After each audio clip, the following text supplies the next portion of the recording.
Muy buenos días, querida profesora, queridos compañeros de clases. En esta oportunidad, la compañera doctora María Fernanda Méndez y quien les habla, Ramón Alejandro Peralta, vamos a hablar sobre dos temas importantísimos dentro de su proyecto de derechos humanos, como lo son los derechos humanos y el derecho internacional de los derechos humanos. ¿Qué son los derechos humanos? Muchos autores señalan que los derechos humanos son ese conjunto de prerrogativas y de privilegios que tenemos todos los seres por el simple hecho de nacer, por el simple hecho de llamarnos seres humanos. Disfrutamos entonces de estas prerrogativas. A eso se le conoce como derechos humanos. Ahora bien, los derechos humanos nacieron en algún momento. Los derechos humanos tienen su génesis después de las atrocidades de la Primera, la Segunda Guerra Mundial y el Holocausto nazi.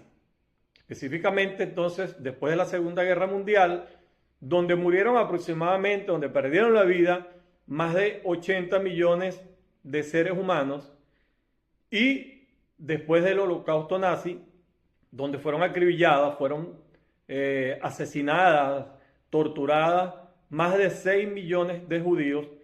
En ese momento, el Concierto Internacional de Naciones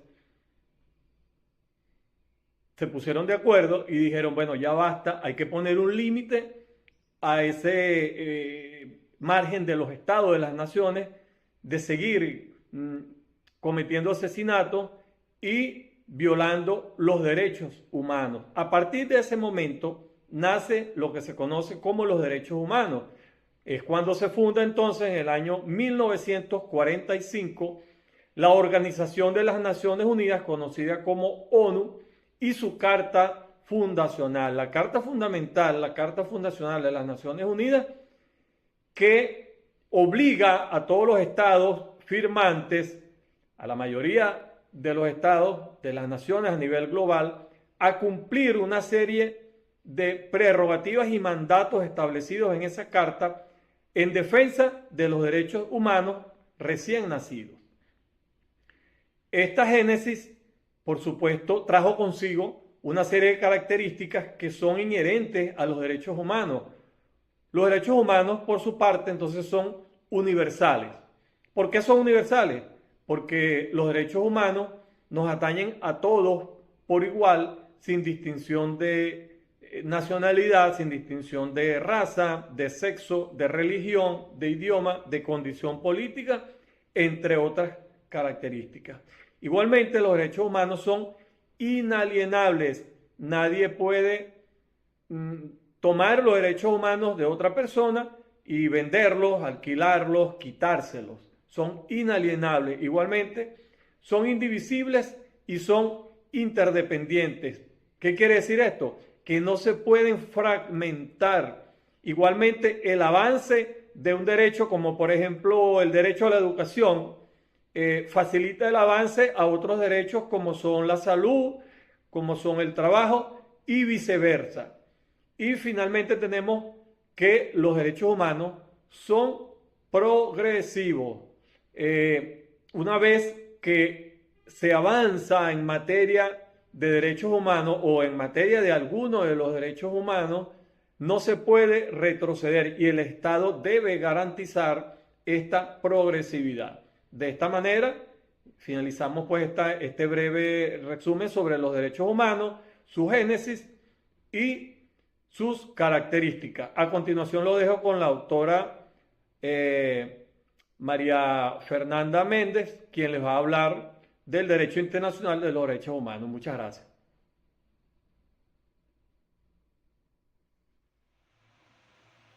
Hemos recorrido el camino de la dignidad desde el ideal de la Declaración Universal hasta la obligación legal de los tratados. El derecho internacional de los derechos humanos es la red de seguridad que obliga a los gobiernos a respetar, proteger y realizar la vida digna de cada persona. Pero ¿de qué sirve una ley tan poderosa si la vemos asediada? Hoy, la ley internacional se pone a prueba. Vemos conflictos donde los crímenes son documentados, pero la impunidad persiste, desafiando la autoridad de tribunales como la Corte Penal Internacional. Presenciamos crisis climáticas y migratorias que fuerzan el desplazamiento de millones, obligando a los estados a enfrentar su deber de garantizar los derechos económicos y sociales más allá de sus fronteras. Y observamos el retroceso democrático donde gobiernos usan la ley para silenciar la libertad de expresión, poniendo en jaque el núcleo mismo de la vigilancia ciudadana.